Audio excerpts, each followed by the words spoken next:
こいつはねプランター菜園で使ってみようかな。これ水につけておくと根が生えて、で酸性土壌のプランターで飼育ができるので使ってみたいと思います。ペコってやったら取れますだね。でパイナップルのそのヘタの部分をポコって外しておき、でそしてあと水につけておくだけですね。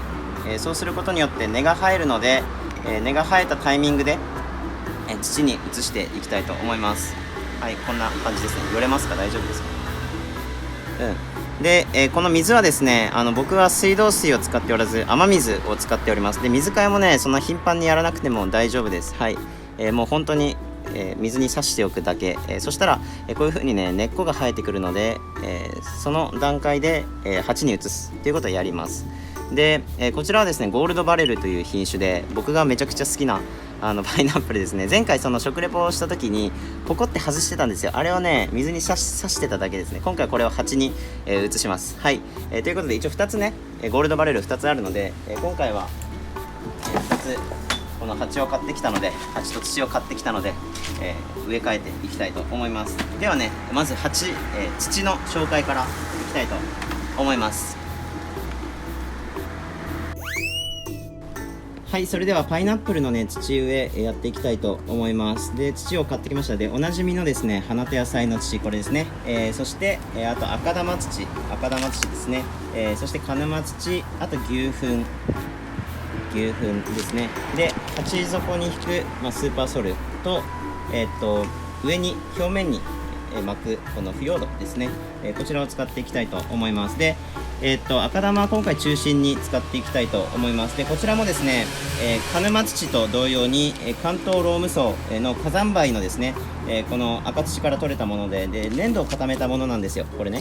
で長期間使用してくるとこのダマが崩れてくるので、そこそこ大きいもの中玉を使ってもいいと思います。で、こちらもやはり保水性、そして排水性、保肥性とかね。であと価格が安いのがポイントですね。はい。であと鹿沼土、こっちの方がね酸性が強いんですよ。だいたい5程度だと言われております。こっちもね弱酸性なんですけど、でパイナップルの場合はその極度の酸性を好むので、今回はこの鹿沼土を入れていきたいと思います。で赤玉土もね入れていきたいと思います。はい、それではですねこの10号の鉢の、2つ分の土をブレンドしていきたいと思います。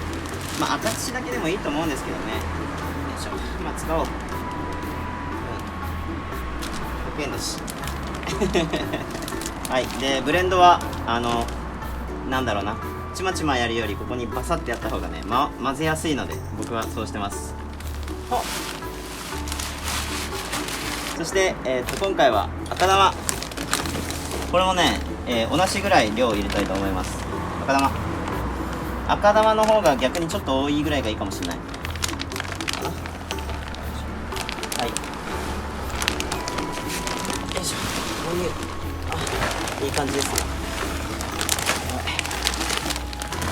そして鹿沼土、こいつも入れます。はい、こんな感じ。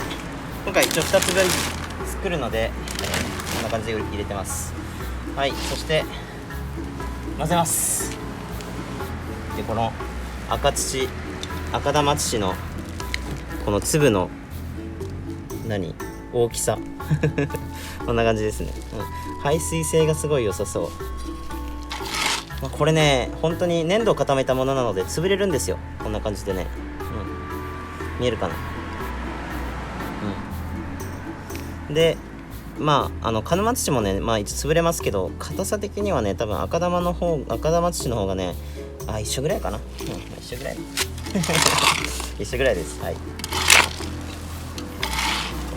その群馬県の赤城山っていうところのその火山灰が、風化したものを使っている、土なんですけど、赤玉土かね。でその赤城山の東側かな、鹿沼っていう地域があって、そこでその鹿沼土とかが、取れるんですけど、なんだっけ、その群馬県の人たちはその空っ風がねあっち吹くんですよ。関東平野の空っ風が吹くんですけど、その赤城山方向から吹く空っ風を赤城おろしというらしいです。空っ風のことをね、赤城おろしです。はい、ちょっと匂いしてみよう。あ、いい匂いだ自然、大地を感じます。はい、大地を作っております。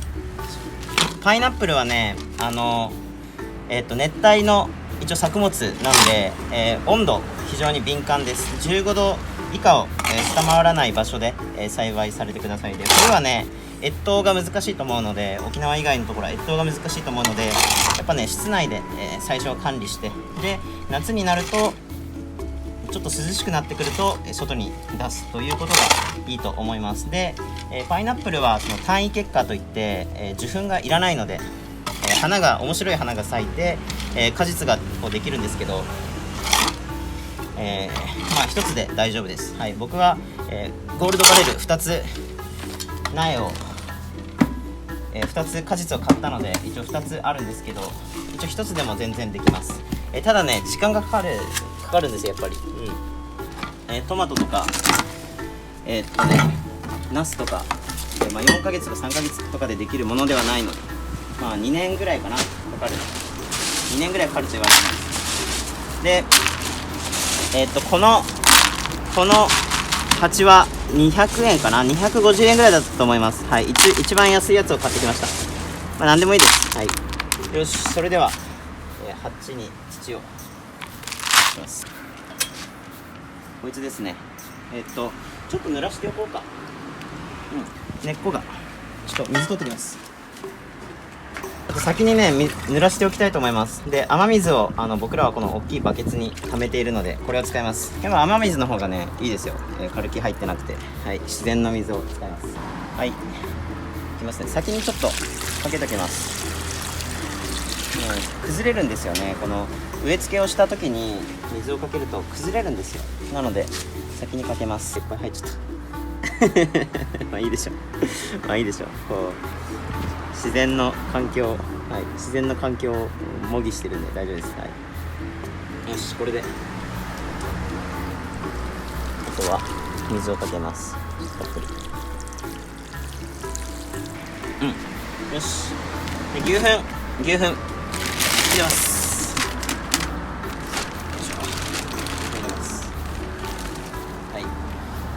はい、沖縄でもねパイナップル作られてるんですけど、やっぱりねパイナップルって酸性を好むんですよね、すごく。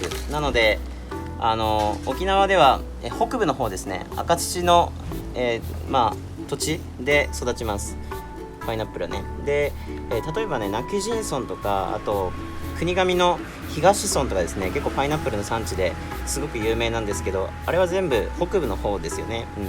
やっぱ南部、私たちの土地では、クチャって言うんですけど、やっぱりちょっとなんかアルカリ性が少し強いので、あまりパイナップルがねこう上手じゃないというか、はい、こんな感じです。で、あとは、腐葉土入れます。